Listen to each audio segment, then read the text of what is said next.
네, 오늘 팩트체크는 어제 남북 철도 연결식 뒤에 소셜미디어에 퍼진 잘못된 정보 2개를 확인하겠습니다. 먼저 북측 인사가 통일연방을 공개적으로 말했다는 내용입니다. 김윤혁 철도성 부상이 북한의 통일 구상인 고려연방제를 언급했는데 우리 대표단이 여기에 호응했다는 거죠. 오대영 기자, 이 정보가 시작된 게 언론 보도였죠? 네, 오늘자 조간신문을 한번 보겠습니다. 북한 철도 연결식에서 통일연방을 실현할 수 없다라고 돼 있고요. 또 다른 언론에서도 통일연방을 실현할 수 없다라고 보도를 했습니다. 이후에 트위터와 페이스북 등에서 북한이 연방제 통일 본색을 드러냈다라는 글들이 이어졌습니다. 네, 근데 실제로 말한 건 통일연방이 아니라 통일열망이었다면서요? 그렇습니다. 직접 들어보겠습니다. 네.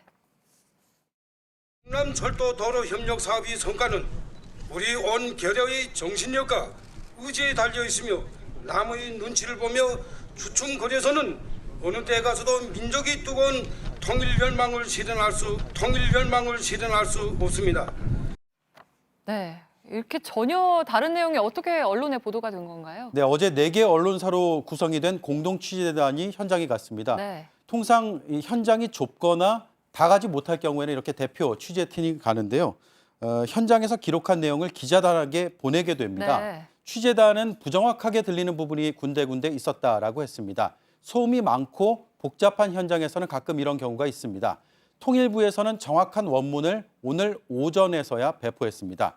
그 사이에 모두 29개 매체가 통일연방으로 보도를 했습니다. 네, 그러니까 일종의 해프닝인데 소셜미디어로 옮겨지면서 파장이 꽤 커진 것 같은데요. 여러 억측까지 지금 뒤섞여 있는 상황이죠? 그렇습니다. 통일연방으로 알려진 뒤에 일부 매체가 연방제 적화 통일하자는 얘기라는 전문가의 멘트를 싣기도 했습니다. 네.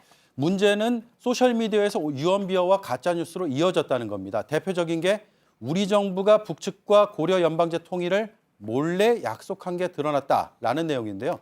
고려 연방제는 북한이 1960년부터 주장해온 통일 방안입니다. 네, 두 번째도 좀 볼게요. 철도 연결 비용. 우리가 114조 원을 북측에 그냥 준다라는 내용이 지금 퍼져 있잖아요. 네, 그 금액의 출처를 확인해 봤습니다. 바로 이베스트 투자증권의 바로 이 자료입니다.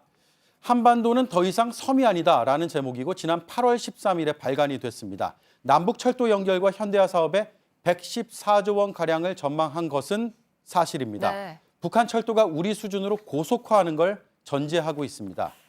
네, 그러니까 최소한의 근거는 있는 금액인 건데 근데 문제는 이게 다 그냥 북한에 주는 게 아니잖아요. 우리가 얻는 편익이 크다는 것도 여러 연구를 통해서 드러나지 않았습니까? 그렇습니다. 이 자료도 마찬가지입니다. 네. 국내 산업의 기회와 이슈, 국내 철도 밸류체인 기업들의 수혜를 말하고 있습니다. 남북 철도를 연결해 유럽까지 있는 구상은 2013년에 본격화됐습니다. 이때부터 여러 연구가 이뤄졌고 다양한 비용이 제시가 됐습니다. 그때마다 편익과 외자 유치 방안이 함께 언급이 됐습니다. 어제 연결식 뒤에 퍼진 잘못된 정보와 가짜 뉴스에는 편익과 경제 효과는 쏙 빠져 있습니다. 네, 팩트체크 오대영 기자였습니다.